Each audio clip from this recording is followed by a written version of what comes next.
Today we have with us Vivek Oberoi, who will be talking to us about the third season of Inside Edge. So first of all, thank you so much, sir, for joining us. Thank you so much, Vinamra, for having me on this chat with you. And by the way, just before we begin, I just want to say I love your name, man. Thank you so much. My compliments to your parents. You have lived with the character of Vikrant for over 4 years now, and the series is now entering its third season. So as an actor, how have you made sure to reinvent this character every time? Ooh, that's a tough one. So it's interesting, Vinamra, the Hobson's choice, the catch-22 in a situation like this, always for an actor becomes, season 1 became a runaway hit, huge success. Vikrant Dhawan, the portrayal won me many awards, accolades, a lot of popularity, almost like a strange cult-like following for Vikrant, within Vikrant fans. Now that puts a lot of pressure on you in season 2 because you have to do something that's different. So that shows some growth, right? Otherwise it's boring. It's the same old, same old. But at the same time, you have to retain something of the original. So he has to still be Vikrant enough for you to connect with him, but at the same time, grow into something which keeps you engaged, which keeps you feeling that, there is some sort of growth in the character and the arc. And that's difficult. And of course, you can't do that all just by yourself. You work with the creator, you work with the writing team, and you come up with different challenges for the character. And that's what we've done time and time again. This time around, it was more difficult. For season 3, it was much more difficult because, there were 2 Vikrants. Vikrant after the Scar Vikrant and before the Scar Vikrant. So you actually got to see the man behind the mask, what makes him Vikrant Dhawan, the way he is. What's the man behind the bravado? It was very, very interesting to be able to play that and calibrate it and really fine-tuned performance, through the season. And the name Inside Edge, it's basically a term used in cricket, but for this series, I think it has a lot more to do because it deals with the inside edginess of cricket, the politics, the dark side. So is this the thought that has gone behind the name? Yeah, it's so funny that you say that, and I'm not sure if I'm allowed to say this or not allowed to say this, but the original name of Inside Edge was not Inside Edge. Okay. And the other title, which I won't mention, was something that was changed very last minute because of some legal issue. Otherwise, it was something else. And while we were shooting it also, we called it something else.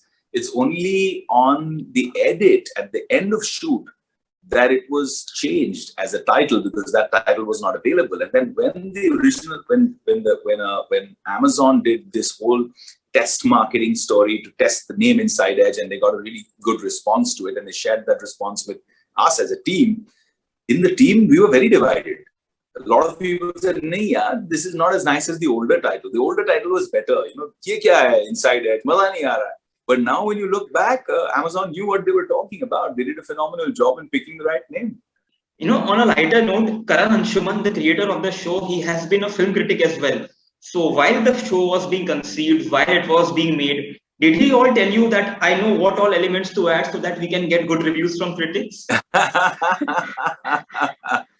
I think what I loved about Karan, he was very clear and literally surrendered himself to the show without even thinking about, hierarchies, without thinking about, stardom, without thinking about criticism, without thinking about anything. He was just so committed to the show, and that when it comes from the top, it becomes like a whole culture. It becomes like a mindset down the line, and it reflects in everybody.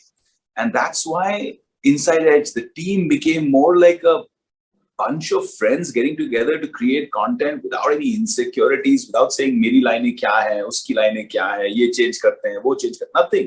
It just went through smoothly, and that's why I think is one of the biggest secrets of Inside Edge's success. We're so comfortable with each other because it comes from a place of joint contribution rather than any kind of insecurity and demarcation of what's mine and what's yours.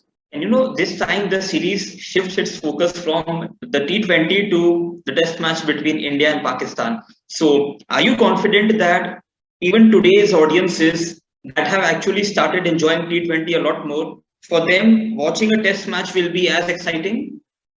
Well, so it's not really that they're watching a test match, but more so that all purists of cricket, people who are true, ardent cricket fans, look up to test matches as being just that, the true test of character, the true test of your cricketing skills, of who you are in the gentleman's game. It puts more pressure on you, and nothing puts more pressure on an Indian cricketer than an India-Pakistan match, and vice versa, right? As we've all just learned recently in the World Cup. Yeah, I was there to personally witness it, and I can't tell you the pain I felt losing the first ever World Cup match.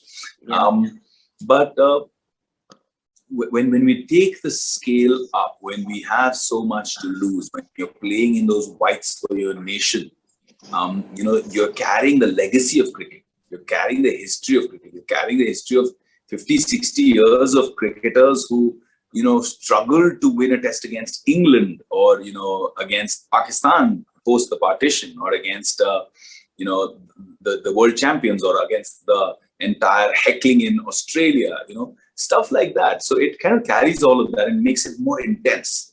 And every character in Inside Edge, the series, has shades of grey. I mean, nobody can be trusted. So you as an actor, do you enjoy exploring this dark side of yours? See, a lot of people come and tell me, acha, positive character hai, negative character hai. And I keep telling them positive and negative are for your COVID tests. They're not really for characters. Characters are either interesting or boring. And the more flawed a character, unless you're playing in a mythological, the more flawed a character, the more interesting he gets or she gets. So I think that those flaws are human, because every one of us has something wrong. Every one of us does something wrong that we're not proud of. Everyone has some secrets, that we don't want others to know. And those are the little things that, add real layers and make a character interesting. And that's what I love about Vikrant Dhawan also as a character. You're figuring out in this journey in season 3, who's the man behind the mask? Why does he do what he does? What's motivating him? Why is he so, fueled up with rage and revenge? The first season was nominated for the International Emmy Awards. So do you see history repeating itself this time? Well, all I can say is that, we've done a very, very good job. I'm super proud of every single member of our team who's, put heart and soul into the show. I personally think this is our best season yet, from a direction point of view, a story point of view, and even characters and their performances point of view. I'm really proud of my whole team of actors who've done such a phenomenal job. So I think, are we worthy of accolades and appreciation? I think so, but the rest is up to destiny. Thank you so much, sir, for talking to us. It was really a pleasure. Looking forward to watching the series, and all the best. Take care. Subscribe to Midday India. Get direct notifications on all our videos by clicking on the bell icon.